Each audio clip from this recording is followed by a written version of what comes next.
The What Are We Talking About podcast with your hosts, Antonio, Jenny, and Adam. What the f*** are we talking about? Hello, everyone, and welcome to the What Are We Talking About podcast, where we talk and talk and talk, and we just don't know when to shut up. And I have my two lovely contestants for today. Can you let your presence be known? Hi. Hello. Wow, such high energy we got today. What are we? Scared? Scared about what God might have in store for you? Yes, Antonio does go rather Old Testament on our ass whenever he is host. You say that, I'm like, all right, we're bringing out the whips and chains. Whoever can take more lashings is the winner. I figured, why not have a little fun, right? Okay. We have our things that we like. We have our stuff. And some may say that we have our things that we like that we're pretty neurodivergent about. That's one way to put Right. Me? No, never. No, what are you talking about? No way. So the subject of today's episode, I deem, tell me about your hyperfixation for right now. Oh, that's not... You guys are going to be so bored. Yeah, whatever. Doesn't matter. Okay. All right. All right. So we're going... I'm going to ask a single question, and I want you to answer said question in however much time you feel is necessary. This is Info Dump, the episode. Okay. Adam, what is your current hyperfixation? My current hyperfixation is the long-forgotten Battle of Crampton's Gap, which was before the Battle of Antietam on September 14th of 1862. That is my hyperfixation. Okay. And Jenny, what is your current hyperfixation? I mean, my current and long-running one is Disney, but that is a very broad topic.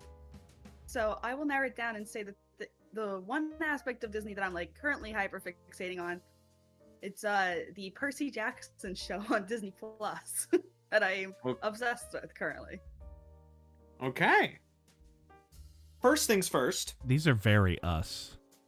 Very. Oh, dude, as soon as I thought of hyperfixation, I knew you were going to come out with some history bullshit. Yeah. Yeah. And Jenny, I knew you were going to have something either Disney. Yeah. I was thinking either Disney related or like Broadway related. I am kind of back on the Broadway hyperfixation too, but I'll go Percy Jackson. Okay. So we'll go with Adam first. Of course. Adam, Of course. describe what your favorite battle right now is. Just give me a description. Okay, Just tell so me what it's about. a basic description of the Battle of Crampton's Gap is, as general overview, is the Union Army discovers that General Lee is invading the North in 1862 and goes, holy shit, not only do we know he's invading the North, we know exactly what he's doing and when. And so they rush north, and they have to take a series of gaps in between these mountains on the other side of Harper's Ferry. And if they take these gaps, they have a good chance of basically splitting Lee's army in two. Doesn't quite work out that way, but the battle is still very interesting. Crampton's Gap was the biggest and largest of those gaps, and it was the first time the Union Army was actually able to drive Lee's forces off the field and be victorious. That is the very bare bones basic overview of the Battle of Crampton's Gap. Jenny, now it is your turn to give me a overview, a description, if you will, of Percy Jackson. Okay, well, Percy Jackson started as a book series that the author wrote for his son. They started off as bedtime stories, and then he turned them into books. They came out a lot of years ago at this point because I grew up reading them. I was gonna say they're quite old books now, I think. Yeah, they're probably Yeah. at least 20 years old. Excuse me. And they had 2 movies. The first movie was for the first book, and the second movie was based on the second book, and they were pretty terrible. And then they did a musical adaptation of the first book, which honestly was so campy, and I loved it, and I saw it way too many times on and off Broadway. There's the Broadway tie-in, so I get to tie in multiple hyperfixations. Recently, or a couple of years ago at this point, Disney, who always has the rights because they publish the books, but I guess now they have the media rights to it, like the film rights to it or the TV rights to it. They announced that they were turning it into a Disney Plus TV show, and the first season came out 2 years ago at this point, and the second season just finished airing earlier this year. Third season comes out later this year. And yeah, it's a really great show. It's about Percy Jackson, who is a 12-year-old boy who finds out that he is a demigod, and he finds out he's the son of Poseidon. And the first book is about him being accused of stealing Zeus's lightning bolt, Master Bolt, and he has to go on a quest to prove his innocence. All right. Wonderful. I did watch that movie with you, and I did enjoy it, but for all the wrong reasons. The bad movie. I watch it when I need a good laugh. Yeah. And most certainly watching that movie with you guys got me being like, oh my god, the fucking like Greek mythology inaccuracies. Oh no. But then also there was some accuracies, which it's fine. I gotta tell you, don't watch. Jenny can never watch Jason and the Argonauts because she will go absolutely crazy, and that's one of my favorite fucking movies.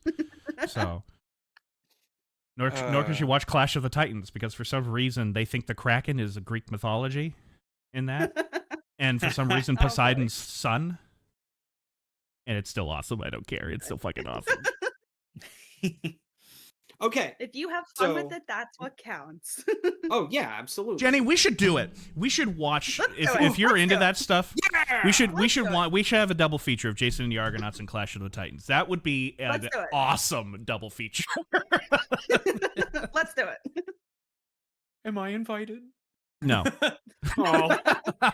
Everyone's invited but Antonio. Oh, you just got so Adam points. loses this. So Adam loses the episode. Yep. Yeah. I should have thought about that actually, and I did not invite God. I did not think this one through, as General McClaw didn't at the Battle of Crampton's Gap. He did not think this through.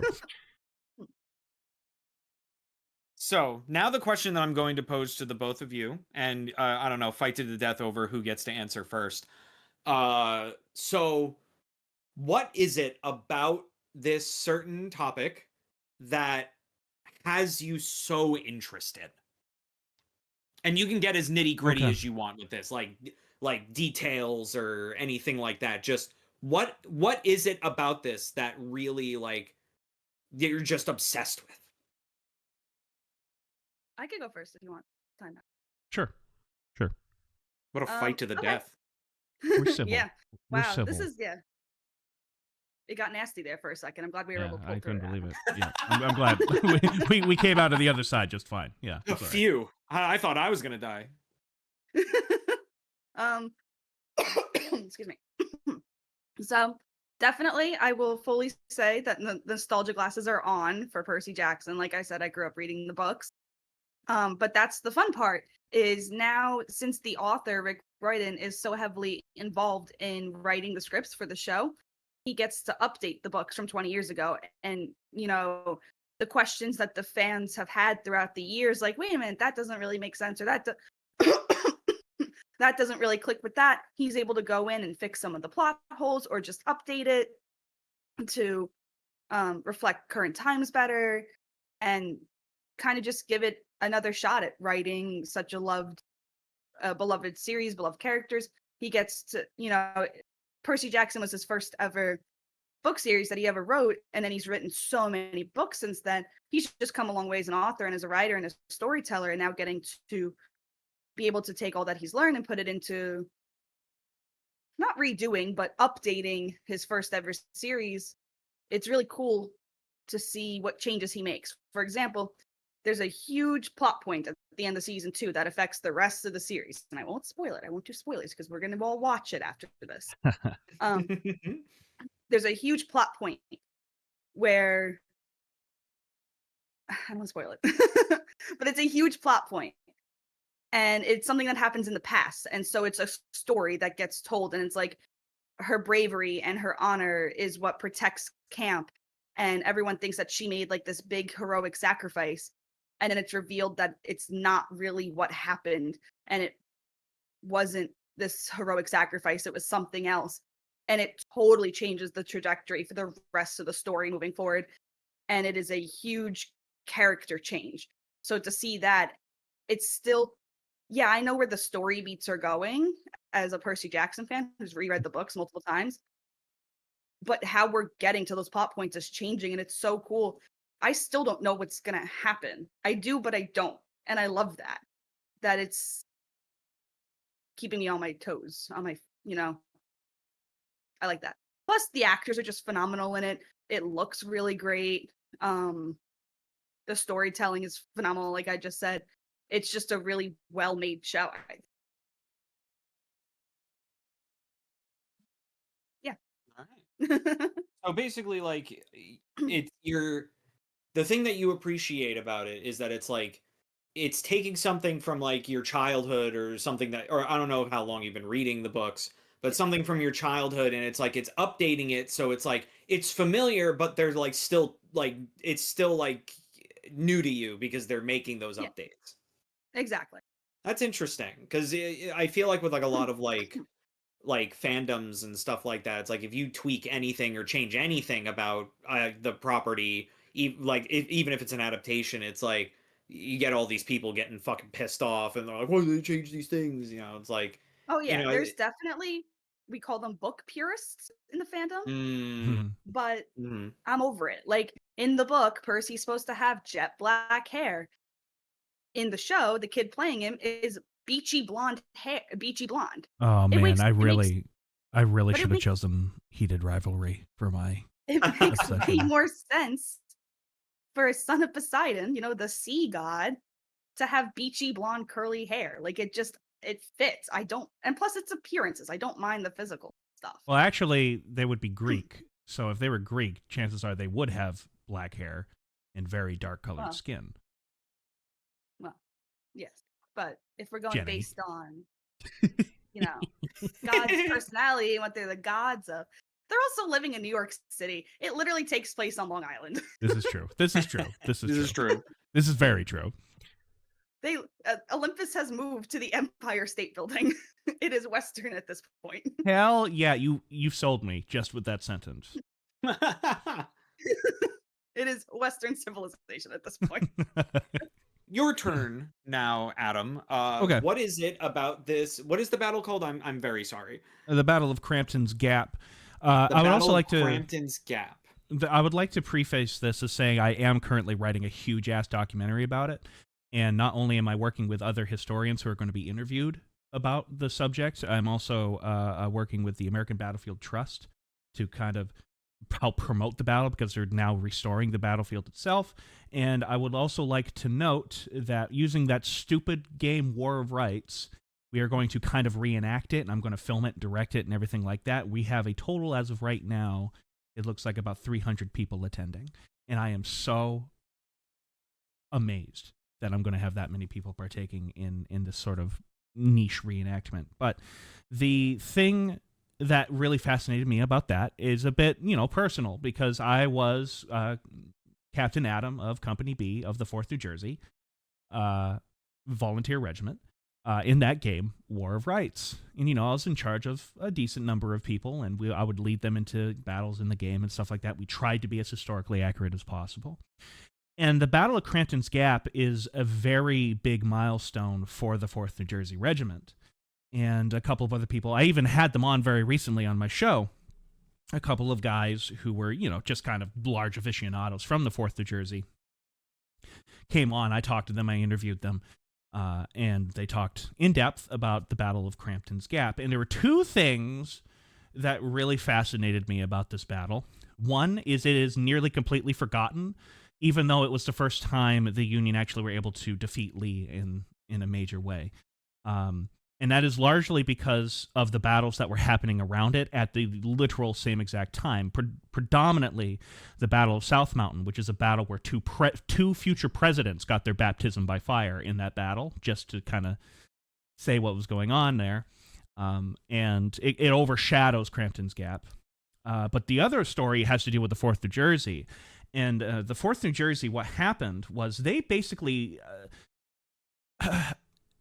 they had their they had no pride anymore. Like they were kind of a beaten regiment, because what happened was several months earlier in 1862 they partook in what was part of the 7 Days Campaign. It was called very specifically, it was called the Battle of Gaines Mill. And what happened to the 4th New Jersey at this battle is they fought until they completely ran out of ammunition, literally to the last fucking bullet. They fought there and were completely surrounded. The enemy completely surrounded them. It was a Texas regiment that completely surrounded them. And just an interesting bit of pointless trivia, the leader of this Texas regiment charged into battle with a frying pan. Interesting bit of trivia there. So basically all but about 20 people in the 4th New Jersey got captured. They were captured, including their colonel, William B. Hatch, who is a badass, by the way. This guy is a badass. And... they are in captivity for about a month. Hatch tries to escape a total of 3 times in those 3 months, and unfortunately fails every time. But what happens is the Confederates don't have good guns. They just don't. They don't have the infrastructure to build the guns that the North has, particularly rifled muskets, which were the new big thing at the time. And so this Texas regiment, who had nothing but really bad old smoothbore weapons, probably from even before the 1840s, so 20 years earlier, right? Say, hey, these are ours now. So they take all of the guns and everything like that. And to just add insult to injury, the Confederates captured the 4th New Jersey's banner, their colors, which is just a major slap in the face, okay? So during a prisoner exchange, which was quite common, especially in the early stages of the war, the 4th New Jersey gets paroled and sent back north, and they become a regiment again. But they then discover that the guns that the federal government gives them to replace the guns that they lost were, quote, imperfect smoothbores, to quote William B. Hatch's official battle report. Imperfect smoothbores. And there's some debate as to what type of gun they were, but essentially a lot of people think that they were guns either from the 1840s, aka the Mexican-American War, or even earlier, which were flintlock percussion conversions, which dated back to the War of 1812. So remember, this is 1860. They're now using weapons from the War of 1812. Not happy. They're not happy about this. They're very, very, very angry about this. So they just think it's kind of like a slap in the face. At the Battle of Crampton's Gap, not only are they able to completely overrun a Confederate regiment, William B. Hatch notices that they left a massive pile of rifled muskets that could arm an entire regiment. And he kind of just goes up to this quartermaster and goes, these are ours now. And so he completely rearms his regiment from this one battle. And on top of that, manages to not only steal the enemy's banner, but he gets 2 of them. Complete redemption story for the 4th New Jersey. And that is a very entertaining thing, in my humble opinion, and a good story to tell. Wonderful. Wonderful, wonderful. FYI, I would like to preface this by I am drinking coffee brandy right now, so I might get a little slurred as we go along. Maybe it'll work to your advantage. Maybe it won't. Mhm. Maybe you already lost. You don't know. You don't know how I'm doing the points. I'm going to sit here and I'm going to say I don't care if I win or lose. I'll probably lose, but just because I get to tell the story of Crampton's Gap yet again, I feel fulfilled. That's the true victory right there. That is absolutely wonderful. Next question. Okay. Anyways. So this is going to, Oh moving no. on, I Anyways. don't actually give a shit. So this is going to be the same type of question for both of you, but I'm going to have to word it because Jenny's is a fictional thing and Adam's is not. People died here, Antonio, so... Yeah, that's great. Anyway. People die in Percy Jackson too. People die. Yeah. People die every day. I get it. So what I'm going to ask is, for Jenny's, who in Percy Jackson is a character that you truly identify with? I would even say your favorite character, and really give me the nitty-gritty as to why they are your favorite character. And then for Adam's side, obviously they're not characters, they're real people, so the same thing but with the historical figure. I have my answer, so it's okay. Okay, you go first then. It's okay. Okay, I'll go first. Absolutely sure. It is actually not William B. Hatch from the 4th New Jersey. My character that I just relate to on like a fundamental level, I feel, in this battle, is, let's see, I have to do a Control F on my notes just because I want to make sure I quote his division correctly. Bartlett. Yes! He was a part of the 1st Division under General Slocum, and he was in charge of the 2nd Brigade, which consisted of the 5th Maine. It is Maine tie. That's me. 16th New York, 27th New York, 121st New York, and the 96th Pennsylvania. And that was led by a guy named Colonel Bartlett. And why I relate to him so much is because when they march into battle, right, they march in this in this very elongated column that's also very deep. And the reason why they march that way is because Confederates have batteries up on the mountain, and they're shooting at them through this open field, right? The worst fucking terrain you can possibly imagine is this battlefield, and I've seen it. And can confirm that it would suck for the Union to have to run across this field and try to, take this gap, even though they outnumber the Confederates by quite a bit. You don't really need that many guns to defend that. Anyway, so Bartlett moves the 1st Division forward, right? He moves exactly where he is supposed to go, and he does his job expertly. Like, it is commented on more than one battlefield report about how beautifully, as if on parade, this brigade moves into battle. And I would have loved to have seen it. I really would have. But, okay, so behind the 2nd Brigade is supposed to be the 3rd Brigade, led by a guy named Brigadier General John Newton.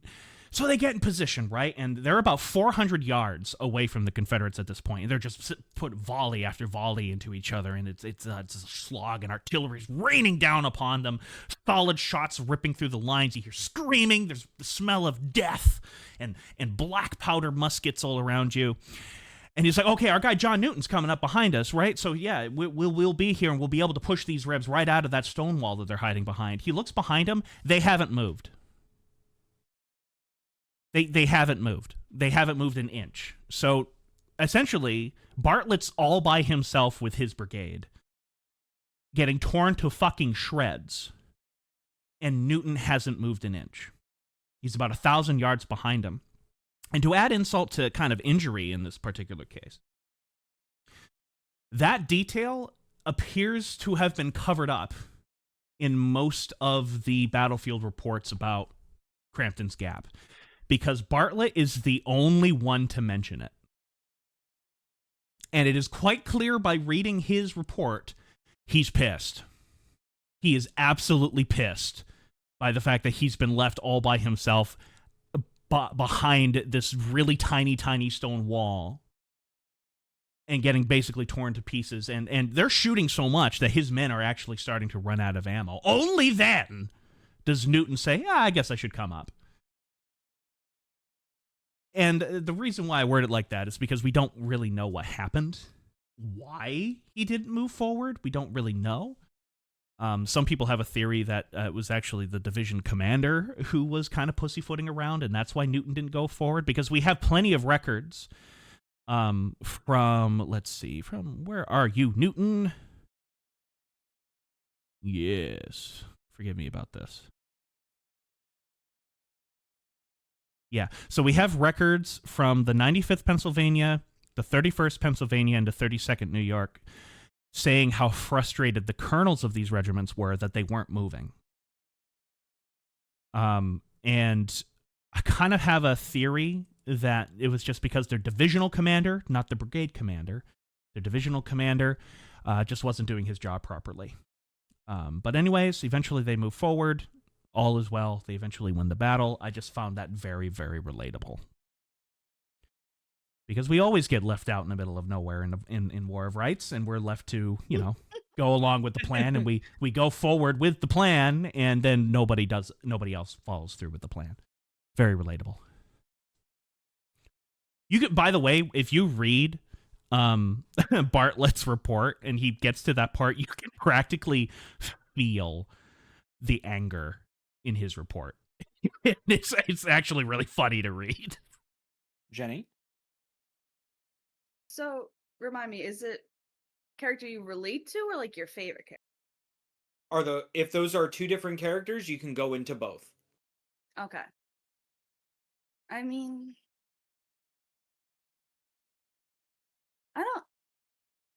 I don't know if there's a character that I like relate 100% to. There's aspects in each character that I can relate to, and I appreciate that.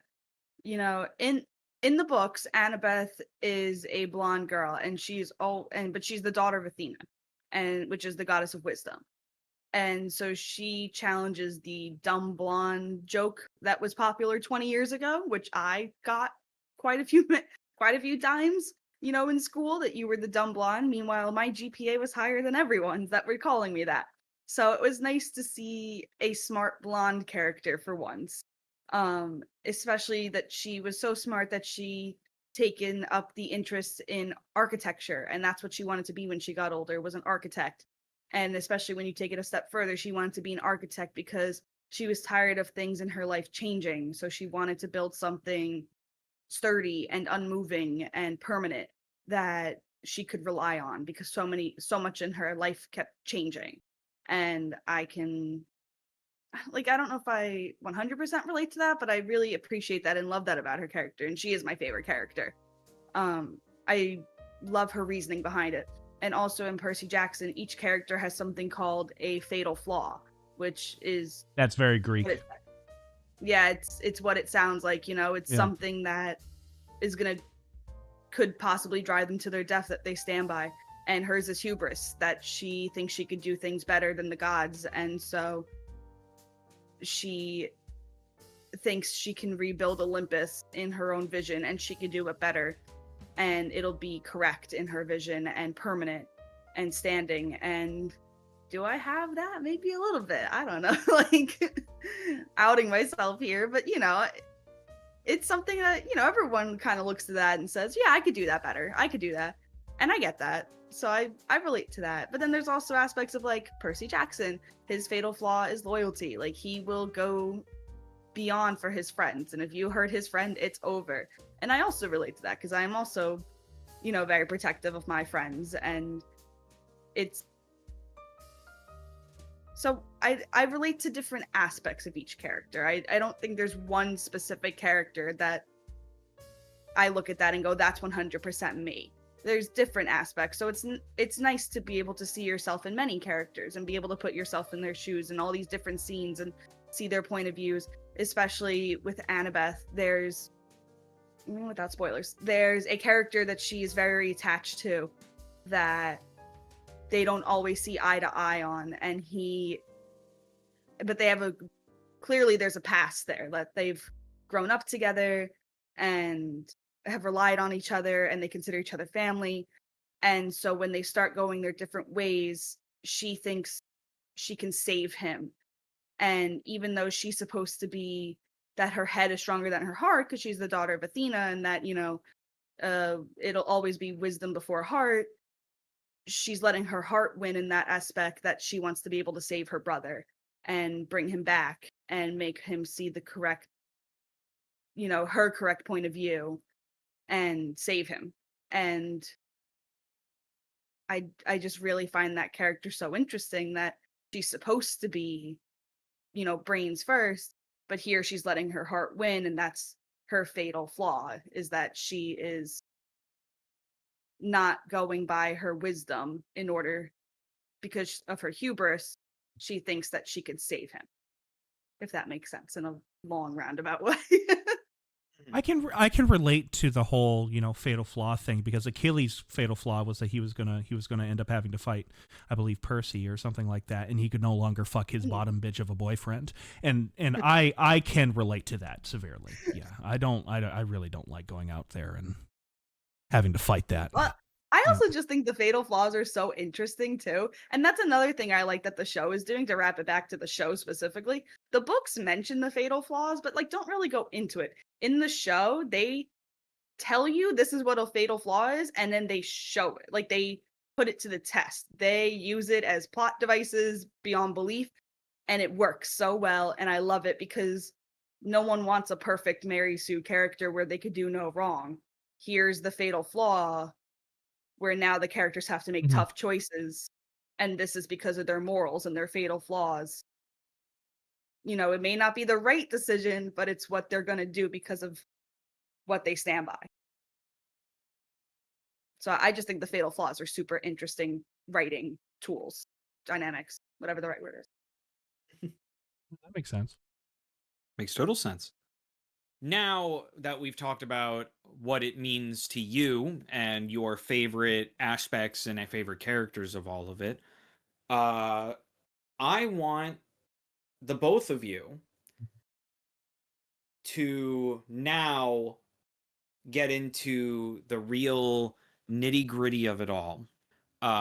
So what I would like you both to do is to tell me and the audience what you think the lesson of your thing is, and why you feel that it is a valuable thing to exist and to be talked about. I have mine. Oh, yeah. I'll go first, since mine actually happened. Wow. No, mine did too. Wait till you hear it. Mine did too. No, don't just you wait. Essentially, and this is the theme of the documentary that I'm writing as well, is I want to present it as this really intense thing, right? That not only is the battle kind of intense, but the build up to it is intense. The lack of information, the misinformation that is going about, particularly in terms of misinformation from the Confederate side, because the Confederates have hardly anything to hold this gap, right? It's just this colonel named Thomas T. Munford. And by the way, his report is absolutely hilarious to read, because he just shits all over Jeb Stuart from beginning to end, and it's really funny. Anyways, he's got hardly anything there to defend this gap, and there's a lot of misinformation. Oh, he's only supposed to be facing a brigade. Holy shit, that's an entire corps. That's a lot of guys. And they're coming straight for me. Whatever. It is an intense battle. The fact that it is the first time the Union were able to actually drive Lee's forces decisively from the field, that is huge. That is huge. It didn't matter. All of it, in the end, didn't matter. Antietam was still fought a few days later, and that still was the bloodiest day ever. The Confederate Army was still able to withdraw and regroup and reorganize, which was the entire purpose of what McClellan didn't want to happen. He wanted to tear apart Lee's army piecemeal.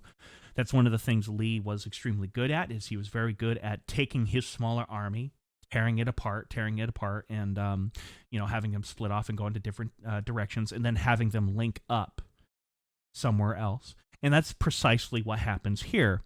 Lee does that to a T. Once he learns that McClellan has discovered his plan, he moves very quick. And so ultimately, the unfortunate thing is, the Battle of Crampton's Gap didn't matter. Antietam was still fought. Lee still was able to consolidate his army. And the bloodiest day in American history happened because of it. And I want to present that because, one, I don't want the men who fought at Crampton's Gap to be forgotten. But I also want to emphasize that's part of the tragedy of war. Sometimes you give your all in a fight to the death, quite literally a fight to the death, and it doesn't fucking matter. And that's the tragedy of it. And that's what I wanted to present in the documentary. Mine is quite the opposite of that. Well, I was first of gonna all, say that's a pretty dark takeaway, but an interesting one nonetheless, and one worth talking about for sure. Well, that's what I wanted to do more than it being necessarily like a theme or like a message to take away from it. Is no, we should talk about this because it's the harsh reality of war. Yeah, sorry. And Jenny, to take the stage. counterpoint Adam, mine did happen. Percy Jackson all exists because of a bedtime story that Rick Riordan told his son, who was in 6th grade at the time, his 12-year-old son, who was just diagnosed with ADHD and dyslexia, that he felt like he didn't fit in and he was having trouble in school. But he was also interested in Greek mythology at the time. So his dad, Rick Riordan, started coming up with bedtime stories about Percy Jackson, a demigod, a Greek demigod, who they all demigods have dyslexia and ADHD because their brains are hardwired for ancient Greek, not English. That's why they have trouble reading English. It's more focused for Greek. ADHD is your battle reflexes. And so it gave the son the feeling of belonging and that there wasn't something wrong with him. He was just different. And then came Camp Half-Blood, where all the demigods go to train and fit in together. They're all outcasts, in the real world, but here at Camp Half-Blood, they're all the same. They all know each other's struggles. They all can get along and feel together, like they have a place, like a family. And so the message that I always take away from Percy Jackson when I read it is that there's always a place for you. Found family, real family, friends, if you keep fighting and you keep looking for it, it may just come in the weirdest of places, like Greek heroes, but there is a place for you. And you have to fight for it, though. Especially you see that through Percy Jackson. There's a big war where people start taking sides, but they still fight for each other. They still want. It's all. The war is because they're fighting for a better world for demigods. It's just a matter of who's doing it the right way and who's doing it the wrong way. But at the end of the day, everyone wants what's best for demigods, for demigod kids, because they're all kids. They're all like 12 to 16. And so they're all trying to protect their family, their found ones, their, found family. And so I've always taken away from Percy Jackson, and especially with the fandom, because the fandom is all, speaking outside the series itself and just talking about the fandom, it's mostly filled with kids who found solace in the books with these characters that were like them, ADHD and dyslexia, and feel like they didn't fit in. Well, if Percy Jackson can find his place, so can I.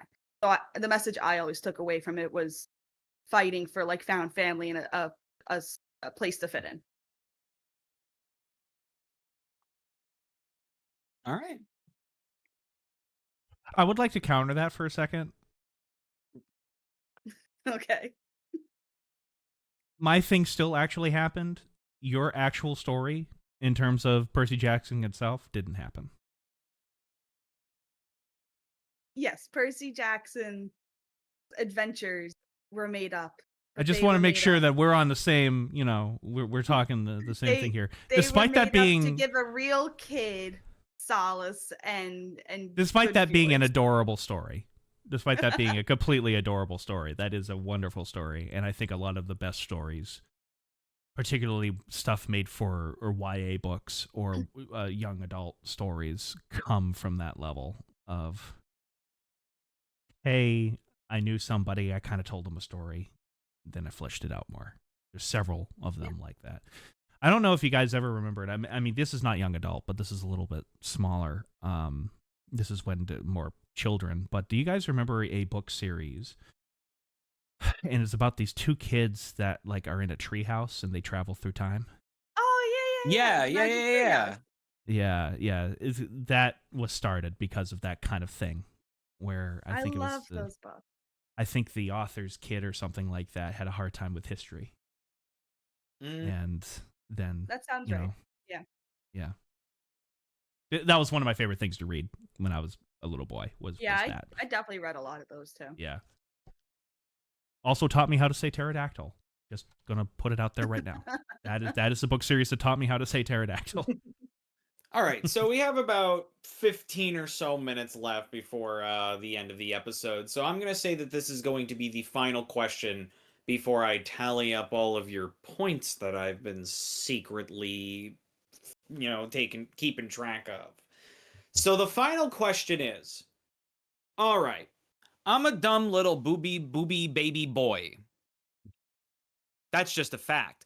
But the question or the task that I'm going to have you both do. I was like, hold on, Antonio. We know this. We know of this. So the task that you both now have to accomplish, sell me on your hyperfixation. Why should I watch Percy Jackson? Or why should I look into the Battle of whatever it was called again? I have a terrible memory. I'm sorry. Jenny goes first. Wow, okay. Okay, so Percy Jackson, the TV show, to get you to watch the TV show. You've already seen the movie. It's not that great. But the characters are promising and the story is kind of there. But what if I told you it could be so much better with well-written characters, a plot that makes sense, better looking CGI, a bigger budget, probably, I don't know that fact for sure, but let's roll with it. A better script and more focused on the source material, better acting, age-accurate kids. They don't have to change the age of the prophecy in this one because they didn't age out of it.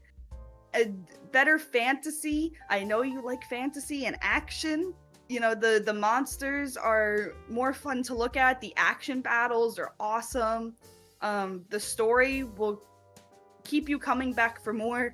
It's easily bingeable, I think, at least. Like, I could watch it all probably in 1 or 2 nights.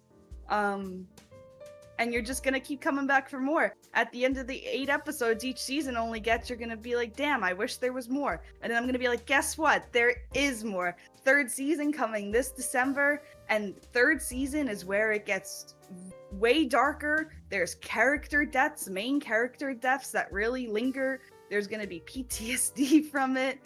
I swear it's still fun to watch, though. Time out for a second. I actually have a genuine question for Jenny. Yeah. This is Yeah, 'cause completely I'm not doing 100% Scott here, a so- Jenny. This is completely genuinely an actual question for Jenny. Yeah. Is each season based off of a book? Yeah.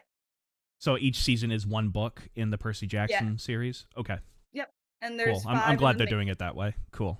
There's 5 books in the main first series. So the first season was Lightning Thief, the second one's Sea of Monsters, and third one's Titan's Curse. We're hoping. Oh, with a 4 and title 5 like can- that. Yeah, wait, you got to find out what the curse is. Curse of the Black Pearl. Sorry. We're hoping for 4 and 5. It's kind of the worst kept secret out there that 4 and 5 got renewed, but they haven't confirmed anything yet. But yeah, in all seriousness, it's just a really good, fun show that's fantasy based, but also I'm not selling this right. It's fantasy based, but it's just so much fun. Like, the story has you hooked, the characters have you hooked, the acting is top notch, phenomenal, and I just highly recommend. It's a good, fun watch. It's a good time. And it takes place on Long Island. It's really All funny. right. In the 2nd season, they show you Bridgeport, and I just looked at it and I go, that's not Bridgeport. That's not Bridgeport. Oh my god.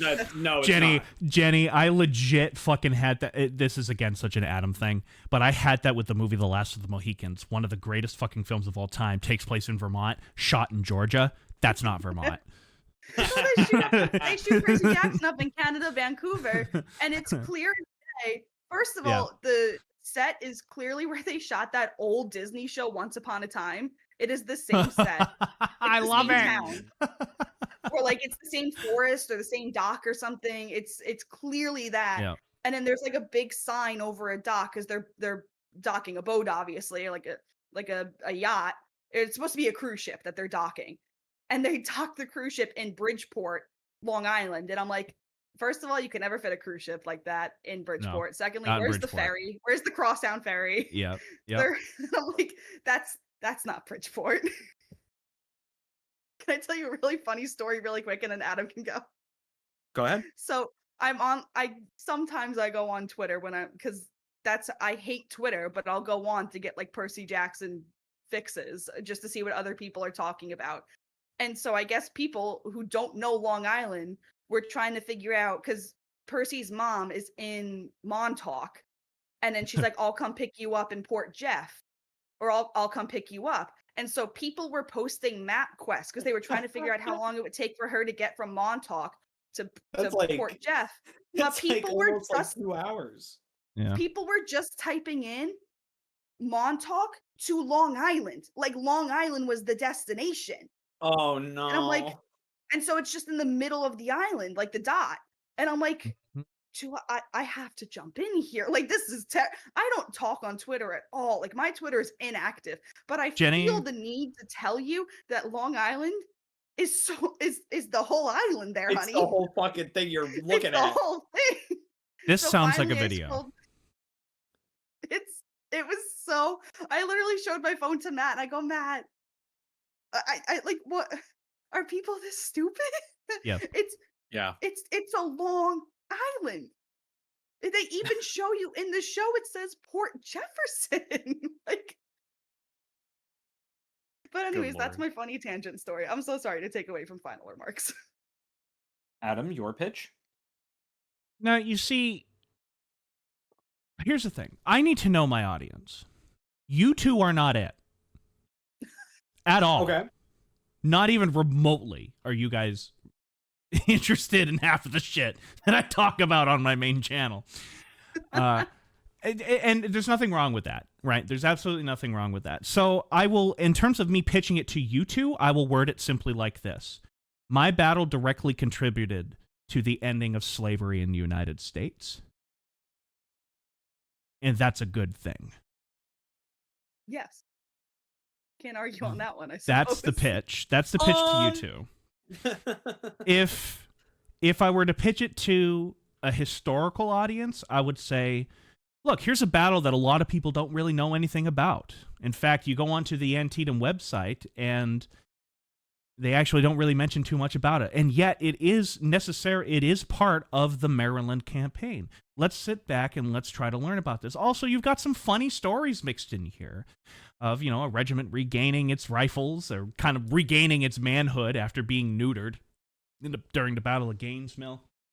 You have a lot of miscommunication, typical Union bullshit at this point in the war. You got all of that in here, and it's really kind of funny. It's very entertaining. First time the Union actually defeated Lee militarily on the field by literally wiping the field of any rebel forces. It was one of the first decisive Union victories in the East. That's huge. Also, you want to impress some people during trivia night and the bar? Let's learn about the Battle of Crampton's Gap. All right, let's learn about those. There. Yeah, so I'm really going for what I showed. Did I show you guys my analytics? Yes, you have. I know I showed Antonio my analytics because I No. thought it was really funny. 60. How much is it? Is it like 65% of my audience is 65 years and older? Well, you know who your audience is. I know who my audience is. That's why It's I because you're led. 65 and older. That's exactly. Actually, I am. I am actually. But that's why I led my pitch with saying you two are not my audience. Fair enough. That you have statistics to prove it. And I have statistics to Yeah. prove it. and by the way, it's also really crazy how if you look at where my videos are watched, they're not watched on computers or cell phones. They are watched on televisions. Oh, We'll do it. so funny. They are watched on TVs, and I'm like, yeah, that's because they're my dad. My dad, who's 65 years old, almost 65 years old. At the end of the day, it's like, you gotta watch some fucking history related He reclines on his couch and says, "Oh, here's a video. Crampton's Gap. I never heard of that." Click. Advertisement. Then video. And this And then is 2 minutes pass and another advertisement. That's 60 then- seconds long, unskippable. yeah, that's unskippable. And then about halfway through the video, they fall asleep. yeah. yeah. But if it That stays is my on audience. playing, you still get the ad That revenue, so that's that what is counts. exactly. That's all I give a shit about. I still get the ad revenue, and it's wonderful. It is a wonderful thing. You know, I've actually gotten a lot of comments about that. Actually, there's several comments that I've gotten, and I don't understand how this is even remotely possible because I think I have the most annoying voice on the face of the earth. But I get a lot of genuine comments saying, "You help me fall asleep," and they mean it in a very good way.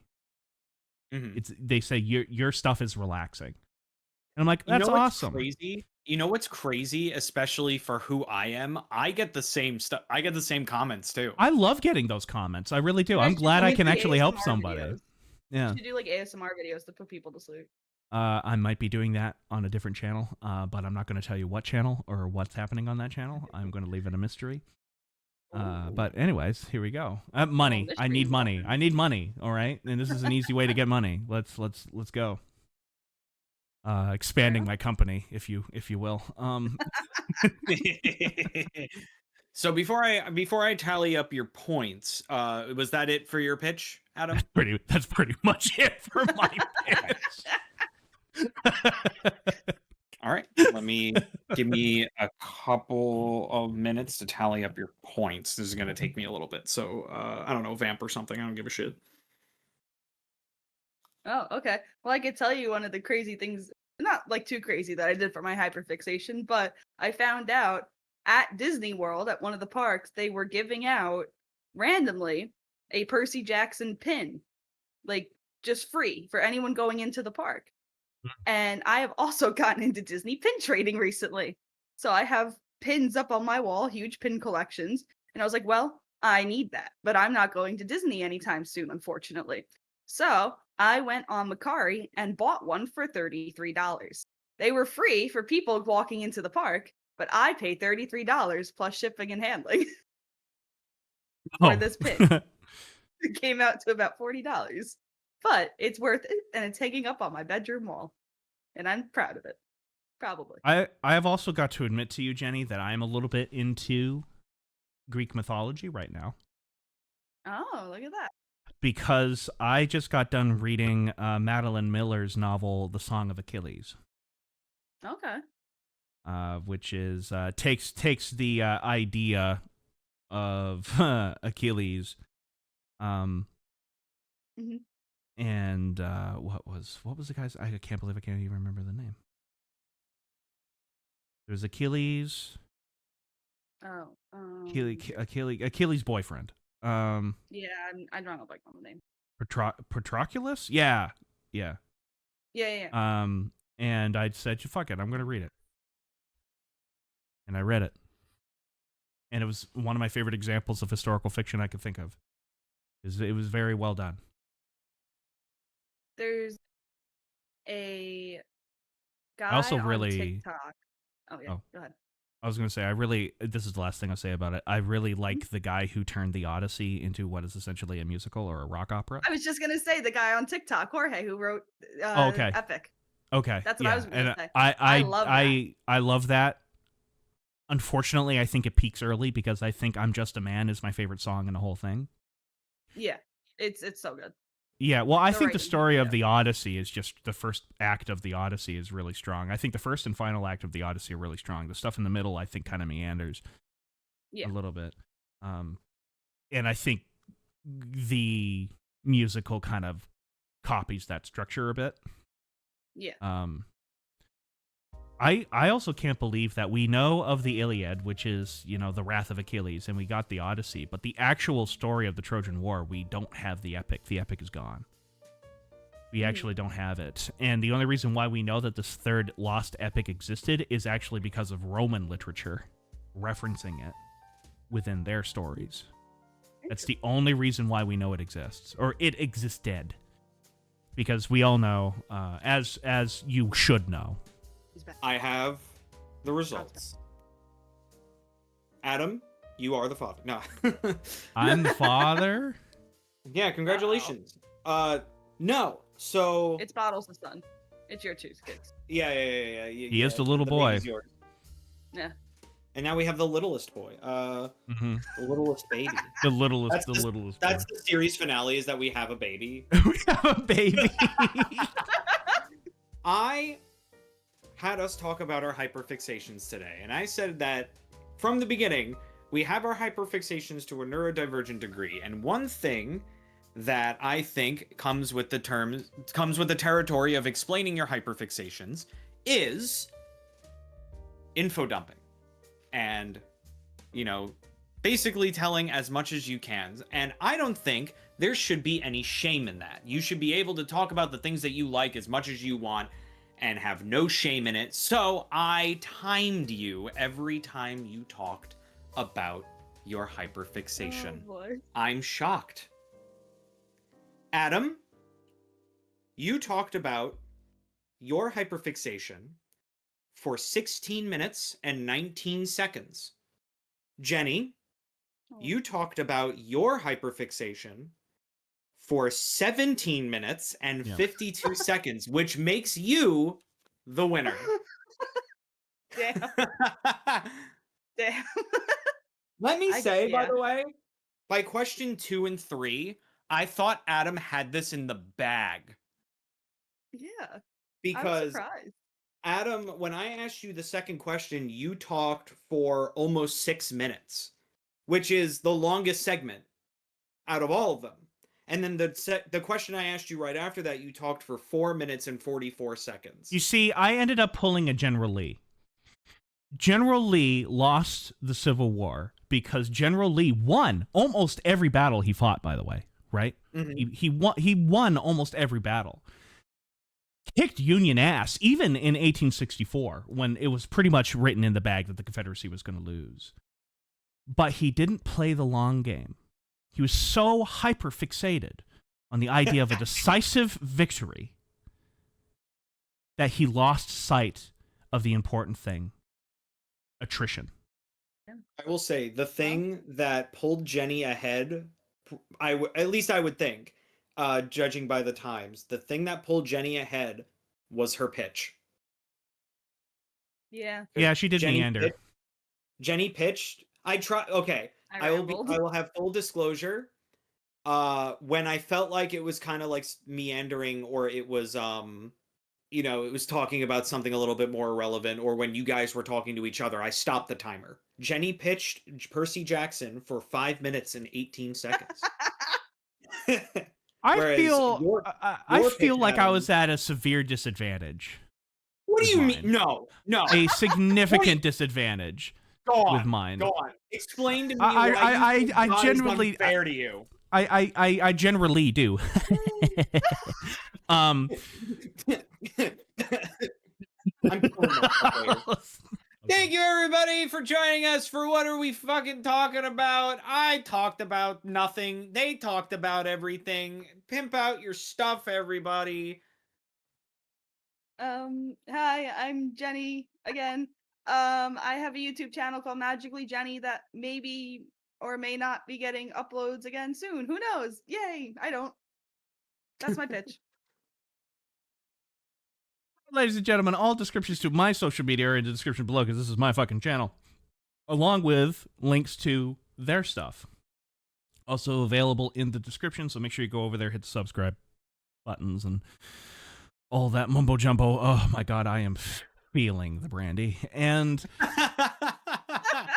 and if you want to see time. me talk about my hyperfixations, you could go on over to Game Controller Network and hear me talk endlessly about, I don't know, Sonic or something. I'm actually talking a lot about Mario right now. So I think you can our go over there audience and are talk the complete inverse of each other, aren't they? Oh yeah, I probably have mostly children. Well, if you're talking about, yeah, it makes sense. What you're talking about. It does. I'm talking about Kirby and Mario and whatever else I'm playing at the time. Yeah, you know. Well, thank you, everybody, so much for watching. What are you talking about? To put it in the comments below, what's your hyperfixation? Goodbye! Bye-bye.